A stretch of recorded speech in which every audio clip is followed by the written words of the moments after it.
Thanks for watching Digging Deep, where we're digging into a little bit of everything. Jack of all trades, master of none.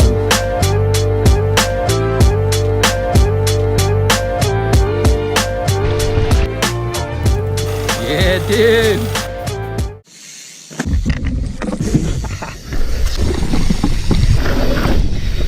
Hey everybody, thanks for watching Digging Deep. And today we're digging in to some Honda 250EX four-wheelers. What's very neat and exciting about this machine here is I pulled it out of a farm find where I bought this one. He messaged me back and said, hey, how about 150 bucks for this parts four-wheeler? It was literally an engine laying on its side and not much left on the four-wheeler other than the front end was all there, but the rear tires weren't there. The axle was pulled out, missing all kinds of different parts. And I thought, how cool would this be to bring it back to life? And that's what I did here on this one. Unfortunately, it doesn't have the newer sport clutch engine on it. I think it's like a 2005 engine, but we have a 2011 and then we have a 2007. So I couldn't find much online on the sport clutch conversion from the old engine to the new one. I think 2006 and newer all have the sport clutch, where it enables you to use this, a clutch, but at the same time you can't stall it out. So it's good. It's a good beginner quad four-wheeler. So I got two of them for the kids and I to ride. So I'm going to see if we can take the sports clutch from this one, being the kids ride it, and move it to this one. I've already rebuilt this engine. I did a mild port and polish to it, and while I was in there, I put a clutch pack in it on a centrifugal clutch, and I seen my oil pump chain was very warm, so we're going to replace that. And while we're in there, we're going to do the timing chain tensioner and timing chain as well. And while we're doing the swap over, I can check the kids four-wheeler and check their machine out and see how much life is left in their timing chain and oil pump chain. So let's get into it.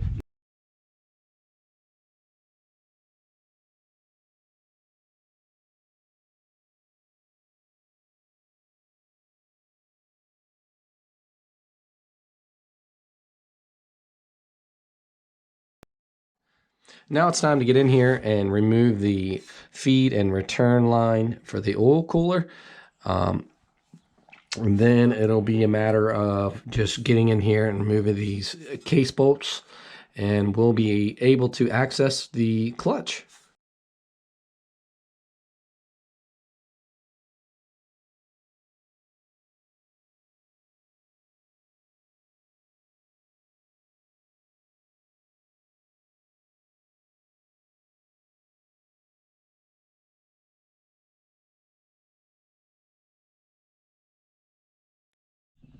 Okay, I'm trying my best to get a good view for you guys, but basically this little rotating bearing will go down. Okay, that comes off first. Well, actually, let's do it this way. This here will pull up, and it will have a little suction down in there because of the oil. And you just want to pull up on that, and that'll come off. And then that comes off. Let me set this off to the side. Oh, about one for a ride on me. Set this off to the side over here. I need to get something to put all these parts in. And this, and a good way to do it is just set all this over on your bench or whatever. That just sets on top of that. It's like a little clutch fork that goes in there. And then this little ball bearing, and obviously with that down onto that. So we're going to set all this together over here on the bench. I'm going to remove these three bolts, and this is like an oil spinner.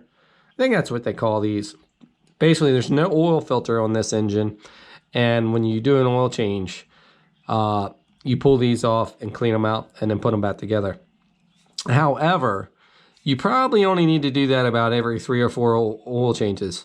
My uncle told me, who is a certified Honda mechanic, that you really don't need to do it, but maybe every 3, even 4 oil changes. I have a Honda Grom, And I talked to him about it, and he said, yeah, you really don't have to do that. You can give it a few oil changes. Now, don't take my word on that. This is just what I know and what I've been told. Take your time doing everything if you're doing this for the first time. And it's really not that hard. Look up your specs for torque specifications, and you'll be good to go. Okay, we remove those, and we can get that off. And I had just had this all apart, and you can see that the crud I picked up is a minimum. I don't know if you can pick that up very well. Okay, this may help some of you trying to do this job, but I have a 24mm socket, and if you can see, it's been altered. So when I first put this in there, I thought it wouldn't fit, and I looked it up, and I knew it was 24mm, and I thought, well, what the? Well, I guess I don't know if it's a special tool or not, but I had to take a socket and grind it down. Now, they might have thinner walled sockets that would work out for y'all. I just thought I would put that handy tip in the video for y'all. And one other thing that is very important is these are reverse threads here. So make sure you are going righty loosey, lefty tighty. So now what I'm going to do is I waited to put this thing at top dead center because I can get to the crank from this side here. So we're going to put this thing at top dead center on the compression stroke. Again, if you are inexperienced, you have to make sure you're on the compression stroke and not 180 out on valve overlap. So keep that in mind. And that's basically when your valves are closed and you have no pressure on your valves, and I'll show you a good way to check that. Okay, we're going to pop off this exhaust valve. Holy snot! Jeez, why did I put that on so tight? I have no idea, but that was way overkill. What was I thinking? So we're basically going to take off the exhaust valve, and I'm going to show you the trick that I use to know that you're on the compression stroke. So right now, I can see that there's a little bit of play in that valve. So I want to say that we probably are, if you look closely, there's a little dot with a 250 on it. And basically, that has to line up with this little rivet here. And then on the other side of the engine, we have a T mark on in a sight hole that we want to check to make sure this engine is in time. And again, you want to make sure you're not 180 out, and you want to make sure you're on the compression stroke, because if not, you'll be on valve overlap. Okay, so if right here is my timing mark on my point. The point of the engine is right here, and then you have your 250 mark with your little dimple that's on the cam gear there. So you want to make sure that's lined up. And watch, when I go back and forth, sorry about the lighting, it's horrible, folks, but it's the best I can do. I'm going back and forth on this crankshaft, and there is no valve movement. So that's how I know that I'm on the compression stroke.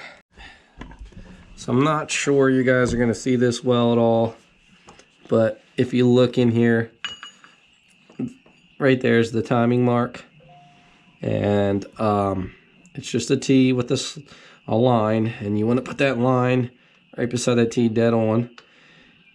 And the magneto does pull it ever so slightly off a smudge, and that little bit usually doesn't matter. You can hold it, but if you go back over here and check, and right here, hopefully that is coming in for you guys, right where this little divot is on the casing, matched up with that dot on the 250. That's how you know it is in time.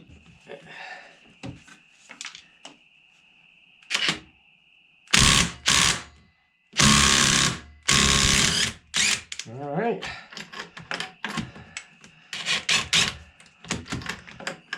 I tell you, very tricky getting this thing off. So I basically have to remove this first and then pull that out. But I tell you, this bad boy is 20 volt brushless lithium impact dewalt. Has been great. Highly suggest that if you're doing engine work. This thing is awesome for small engines. But this is what I rigged up, is basically just a clutch puller like this, which was actually for a starter clutch on a Yamaha Raptor. And I was in a crunch the last time, and I got to thinking, you know, how can I do this? And then I just so happenly decided to come down to the house here. I do some work out of my dad's garage too, but we're into another business of buying and selling storage units, and we need the space. I am trying to get a garage to do small engine work down the road here, but this is basically the setup I'm going to use for doing this. And I'm going to try to draw these down, and we'll be right back in here. Plenty of threads on here. I probably should have washers on these, but if I remember correctly last time, I kind of drilled out these 3 holes, and these offset to the sides to where the ridges actually do catch. I just wanted to start these by hand first. That way I don't pull any threads. Excuse me for the background noise. I do have some neighbors coming by. I cannot stop that. So we're going to draw these up.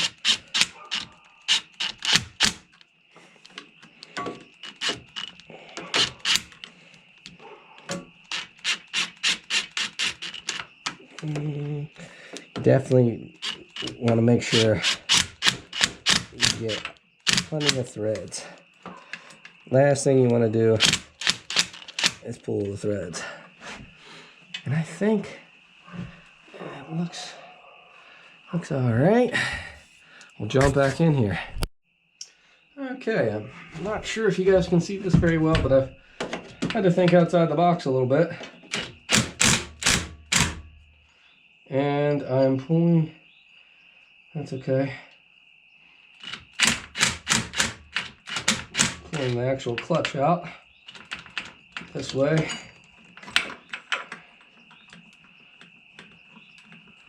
Not so sure that's what we wanted to do.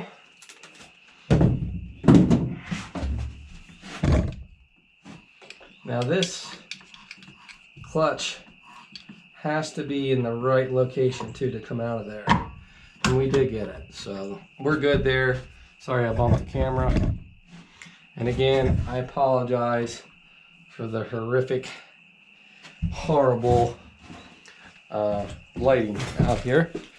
So this is the puller I used.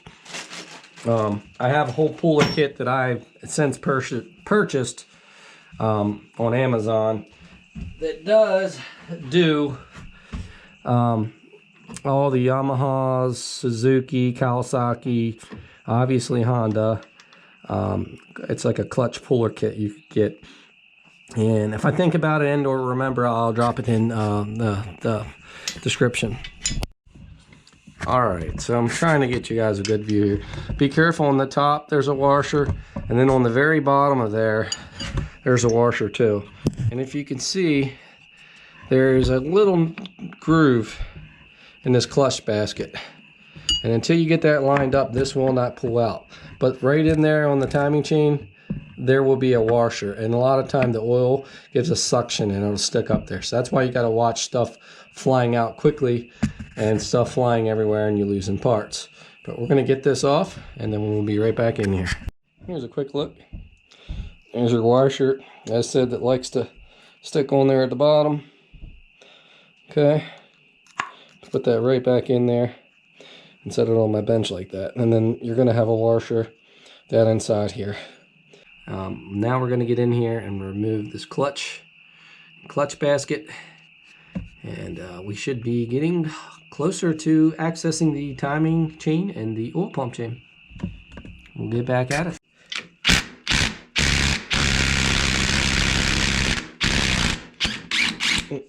Our faithful D-bolt impact took her off. So yeah, don't do like I did and take that off before you remove this clutch nut, because that just creates resistance and stops that from spinning around. All right, we'll be back. Okay, now we're going to remove the clutch plate and clutch springs.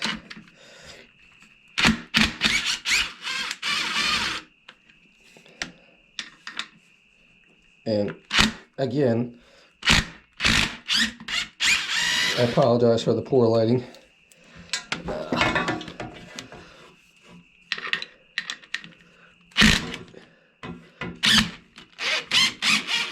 I should have removed those already when I had the centrifugal clutch in there.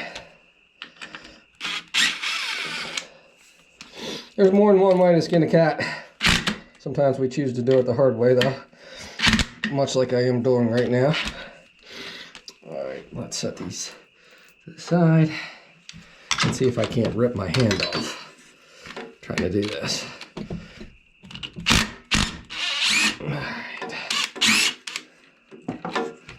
Stuff like that, you do gotta be careful because these impacts are powerful.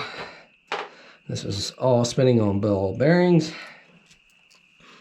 And this comes off and the writing side is up. It's a little bit of a tapered, rounded edge on the top. So I just like to stick my bolts down in there. Then you don't forget or mistakenly put it in the wrong way on reassemble. So set this off to the side.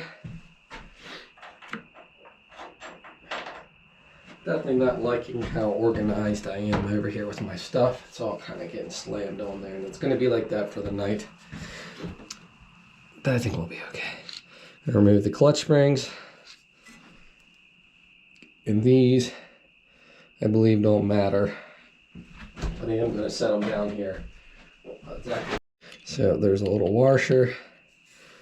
It goes on there. Again, the rounded edge will obviously go on top how we removed it. So for now, we're going to remove this and leave it as is. Carefully remove this. And there's probably there's no washer on that. Okay, simple enough. No washer on that. This should stay out of the way. We're going to set this off to the side and we'll put our new clutch discs in and tomorrow afternoon when they come in. As you can see, our timing chain, it's okay on the tension, but although we are almost maxed out on our timing chain tensioner, as they stretch, it automatically extends. And this is the reason I wanted to crack back in here so bad, is I don't know if you can see that, but this oil chain is very, very loose. Very loose. And I could hear that. I seen it when I was in here doing the clutch the last time, and you can hear it when it runs. And this could be very problematic. So that's why we're cracking into this engine, is to replace this chain right here. And while we're in here, we're going to do the timing chain and tensioner as well. So my phone light is not near as bright as my headlamp is. I'm going to have to go inside and get it. So I believe that we only went out about 30 degrees there, but I'm going to try to put this nut back on and get this thing timed up before we remove this cam. And when everything goes back together in time. Alright. I hope this all comes in good enough to where we can kind of see what's going on here. So the tensioner is right here. 2 10 mils.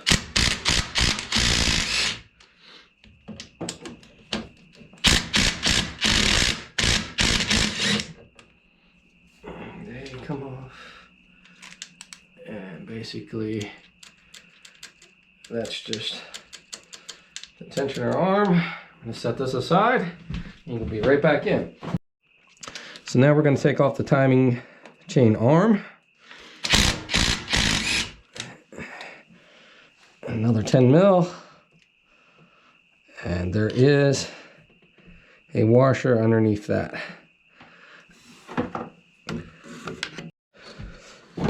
Alright, so I'm not sure if you guys can see that. I think that this cam was getting stuck on the lifter cups, and that's why it didn't want to come out of there. This is my first time working on an under head cam engine. But basically what I did was kind of work it off like a bicycle chain. Probably not the way you're supposed to do it, but it did get the timing chain off. See if you get a better shot of that. Yeah, it was kind of on there, and it just, I spun it until it got tension, and it started to work off, and that's how I removed the timing chain. All right, on the cam sprocket, or I'm sorry, the oil sprocket, oil pump sprocket, there's a little C-clip here, and we got to remove that little C-clip. Hopefully you guys can sum up, see what I'm talking about.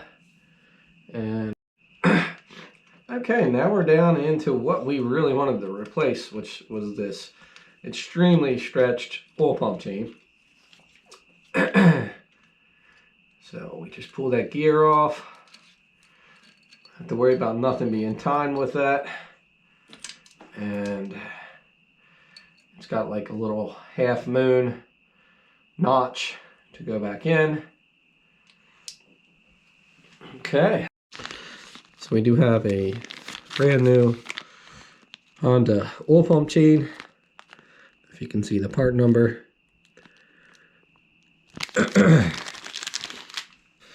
Chain in from this side and swing over to this side. Try not to lose this C-clip because that would ruin my day. That would really ruin my day. Set that down there. Let's see here. Again, guys, I apologize that, I'm going to be calling it quits here. Tomorrow, with some sunlight, we're going to have a little bit better lighting out in here for you. But all right, guys, I apologize that I couldn't get a live view feed of me putting this on, but that's about the slack of the new chain. Let me see if I can get a better angle. But before, it was going all the way into touching like where that center little round piece is. So, well, guys, so I've been stumped on pulling the cam, and my hunch was right. It's getting caught up on the cam, the little cam cups. And I read that you can lift those with a magnet. Not having any luck. So luckily I have a gasket kit for this. So I'm going to have to remove the cylinder, the head cylinder and everything to get this cam sprocket out, just to get the cam on. So I'm going to do some research, call it a night, probably lay in bed, and make sure there isn't any other tricks of the trade. All right, everybody, we are back here the next day, and I'm going to have much better lighting, hopefully, for everyone.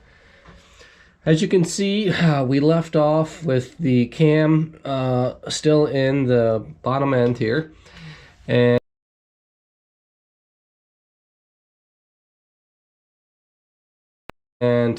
come to find out, as you can see, I got a random magnet here.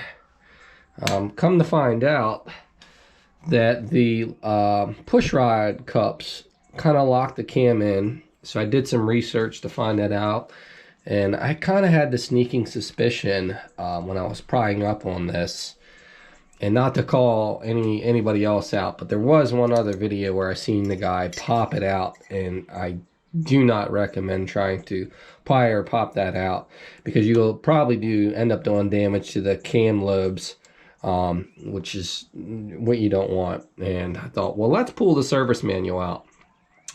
So that's what I did. And basically the service manual says to remove the cylinder to remove the cam. But I did do some research and on some threads, some of the guys were saying that you can put magnets down. You pull your push rods, obviously remove the valve cover, and put 2 magnets down to pull the push rod cups up, and then the cam should come out. So we're going to give that a try before we remove the cylinder.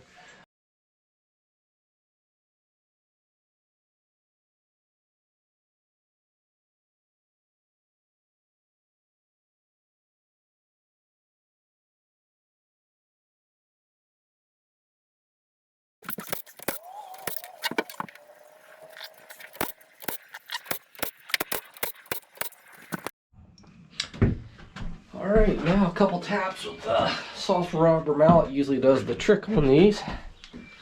Got a little, I don't think this is going to take a whole lot. I put a new gasket on it, so I didn't use any Permatex, well, not Permatex, Honda Bond. There's a little bit of bind on it, but we got her. Alright, so now we'll be able to access the push rods. And we're going to have to get our oil cleaned up here. That's draining from the head a little bit there, so we don't make a crazy mess on everything. It's to be expected when the engine's up, right? So these 2 10 mils do not need to be removed. They're basically for your rocker arms there. But what I'm going to do is just stick all these bolts back in the valve cover, and that way we don't misplace or lose them.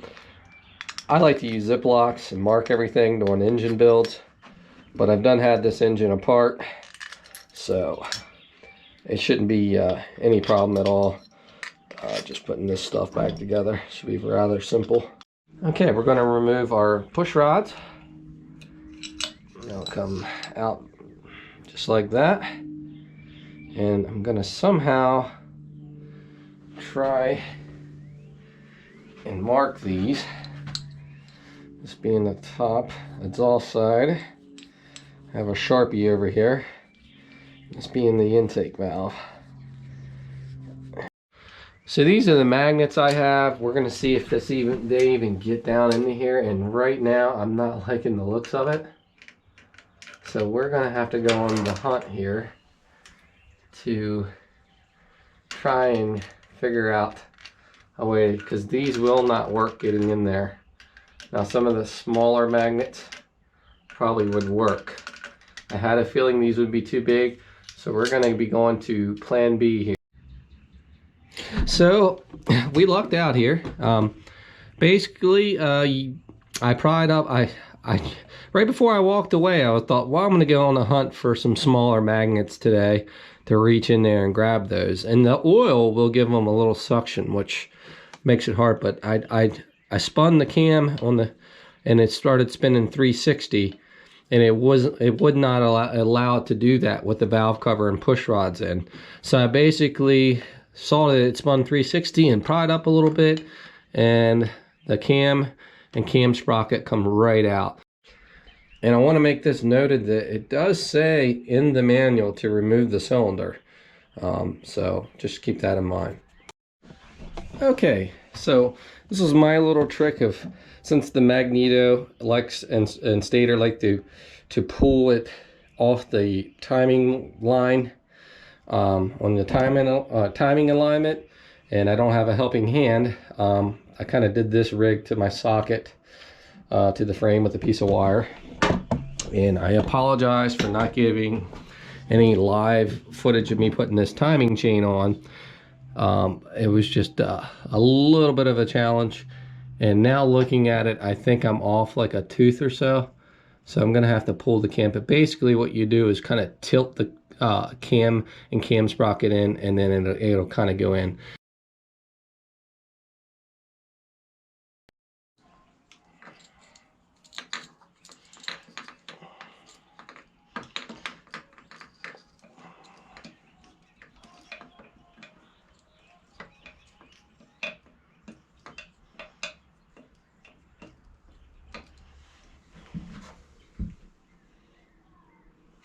So basically the trick to getting the cam back out if you're off a tooth is turning the whole engine 180 degrees for me, and the cam did pop back out with the valve cover and push rods being out. So now we got to get our crank timed up in sync with the cam sprocket, and we'll jump back in here.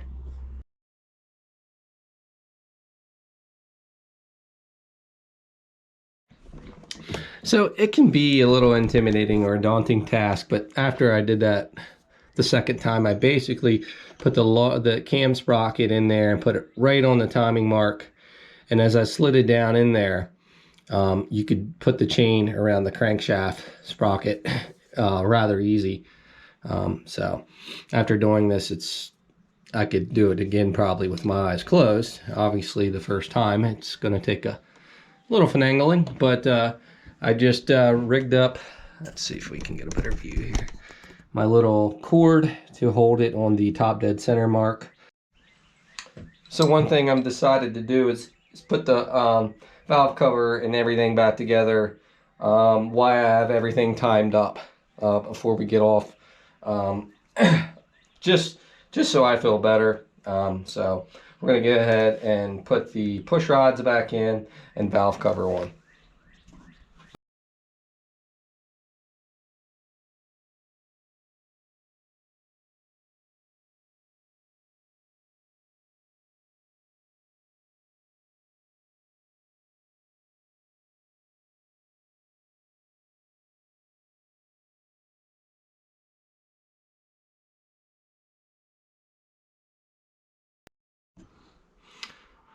Okay, so I have the timing chain tensioner in place. The bolt is not torqued down, so we're going to get ready to put in the tensioner as well. I'm going to look up the spec on this bolt, and we'll be right back with you.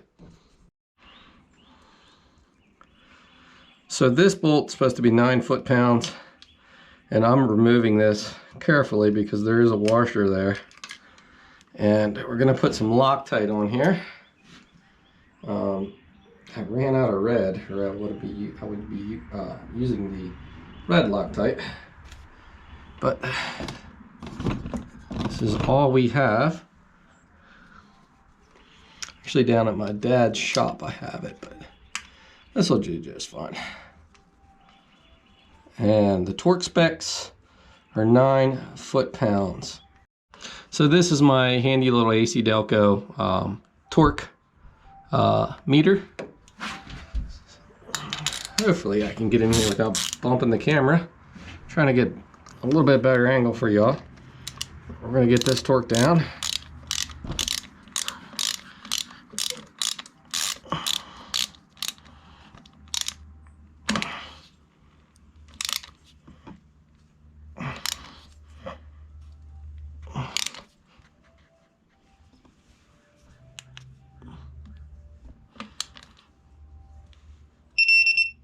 So here's the timing chain tensioner, and that pin is just basically holding back the preload from the tensioner release, which leaves it a little easier for you to install. But I'm going to check my specs on that. And I know you have to be careful and look up sometimes they have like a retorque value, and you got to check that out as well, make sure.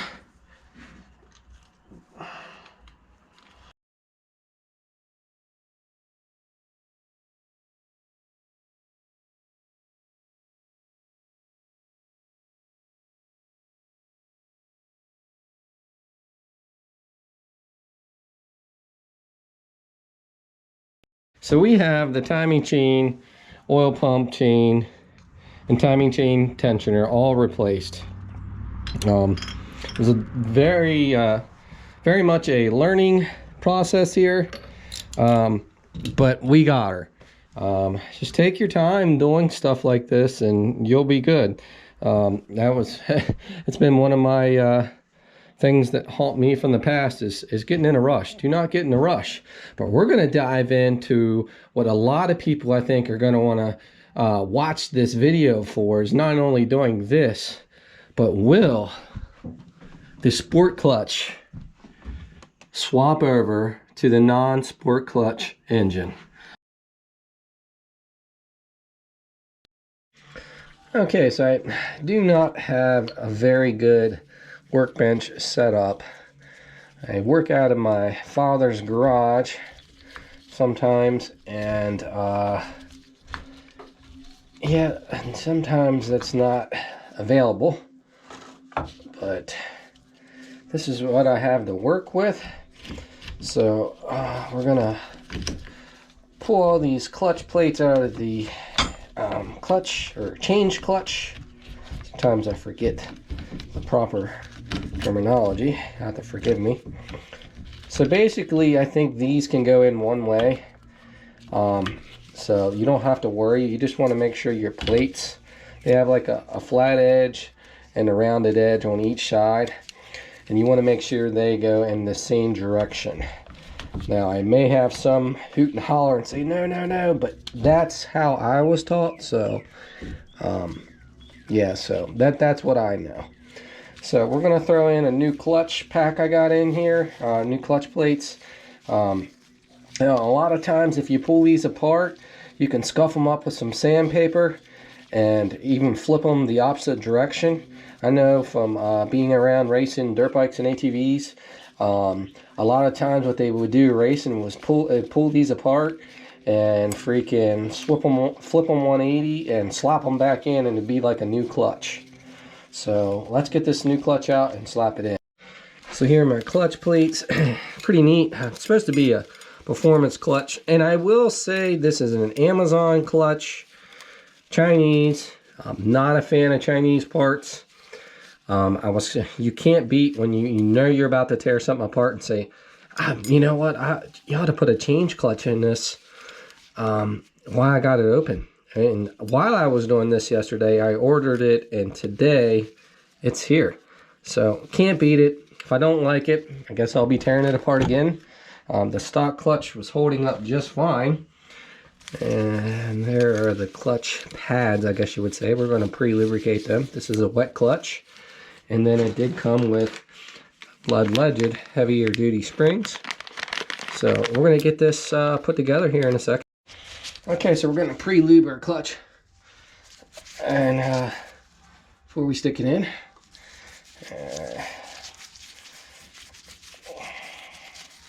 now you probably should soak these, but I think we'll be just fine. Just making sure we oil it up. Pre-lubricate it here by hand, and basically you want to start by doing that, and then putting in this next little clutch plate, pre-lubricate it, and then set that in there, and so on and so forth until you get all your plates on. I'm trying to save time on this video, but pretty self-explanatory putting one of these together. Again, if you have the beveled edge on these plates, you just got to make sure they're all in the same direction. So we got all our clutch plates in there, and don't forget this lovely little washer down here. Mine, I was sitting here cleaning this out and said, oh wow, I forgot. But yeah, I have some oil suction there going on, which does save you at times. Clean that out. Check your clutch basket for damage, obviously, when you got it off. And then you kind of set this in. And here's where it gets a little tricky at times. You got to kind of work this back and forth to get this all the way down. And you do not want play in your clutch disc when you have everything in there. See, that's not what we want right there. So we know we're not seated in there properly. But the camera is going to be kind of in my way here. Now we're about there. I think we got one more so to go.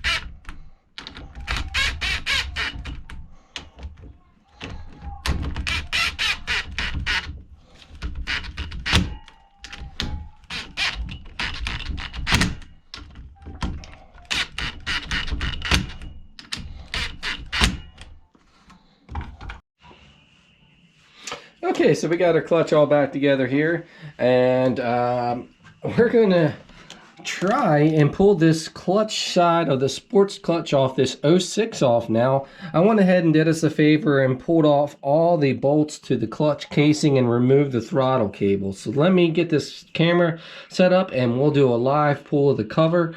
And this is going to be the first time me accessing one of these, so hopefully we don't run out of battery power here. But I have this ready to remove, and we're going to be very careful here. And that is the look. Oh wow. Okay. That basically mimics the put this off to the side. So this basically mimics the other one so far. Y'all can have a look here. Okay, so the myth busted. Some of the stuff I've read, it would work, but unless you change this, I'm not sure this is the proper terminology, but this shift rod that goes into the engine. So in theory, without cracking the case and changing this out, which I don't even know if that can be done, but if you look, that sticks maybe an inch over the end of the casing here. And if you come over here and look at this one, that sticks out way farther. So unless you want to do that extensive work, you are not going to turn a prior sports clutch into a sports clutch model. So just thought I would throw that out there and put this all together as a video, because I'm sure many have wondered if this can be done. Alright, so just an update here. We are at the point of putting the clutch back in, and I have the clutch assembled here. Other than they're pretty much tightened all the way down. I gotta hit that at 9 foot-pounds, and we'll be set there. New clutch kit, clutch springs. These should not move.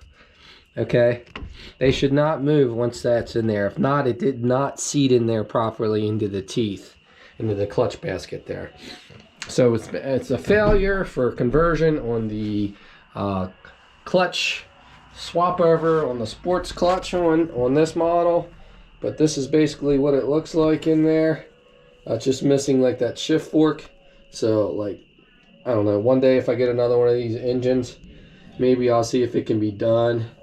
Maybe I'll come across one and see if it can be done. But anyhow, I'm probably going to time lapse a lot of this because I know this is going to be one of the more lengthy videos I've done yet. So let's jump back in here.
Okay, so I have a 5 thousandths filler gauge here, 0.127 millimeters, and I'm pretty sure that is what the intake and exhaust side is supposed to be adjusted at. Again, check your service manual yourself. I highly suggest you shouldn't be doing any of this stuff without a service manual to refer to. But I got this intake cap off here, valve cap to access, and we're going to adjust these valves. And again, very, very important here. Just because you're on the T mark at an alleged top dead center, one way I like to check is to check the piston height.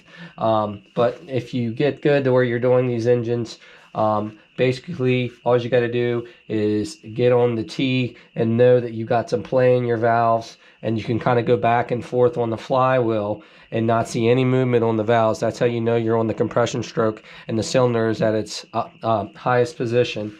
So just make sure you're not on valve overlash, or make sure you're on the compression stroke when trying to adjust the valves. If not, you're going to have stuff all messed up and have problems. Again, refer to your service manual. Okay, real quick, I'll tell you a little trick I just learned about knowing if you're 180 out, and that's what I keep stressing to y'all about valve overlap. I know I say real quick and I stressed about not being in a hurry, but you can see the timing tick mark in there, and I am spot on without holding it. And that's how I knew I'm 180 out, because when you're on, this thing does not like to stay on a timing mark unless you hold it. So, and then I'll give you a perfect example here of if you wiggle it back and forth. You see how that valve's moving from me going back and forth just a little bit?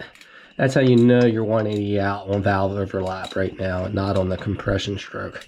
So just a little lesson learned for anybody getting new into 4-strokes and doing the whole timing thing. So I just wanted to throw that out there. Okay, so we got 5 thousandths filler gauge, intake side, slight resistance. That's what you want. You don't want it like hard to pull it in and out, but you want just slight resistance, and that's not good. And if you ever hear a little bit of a rappy tappy sound, recheck your valves first. Go to top dead center like we've done here today and check your valves, because I've had valves that were just a little loose, and that's all it was. So that's got slight resistance in it as well. I'll probably run this thing for a little while, and then I will readjust the valves. But we're moving on.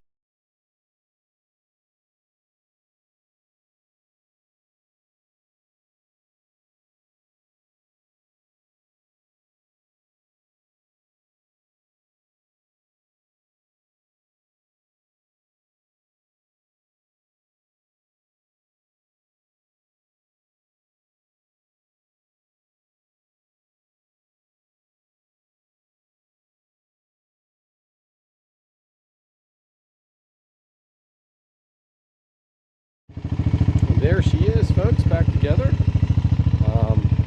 I wanted to get first initial start, but I did not get that for you guys. I do apologize, but that's a wrap for doing the timing chain, oil pump chain, and seeing if you could convert the sport clutch, and that is a negative.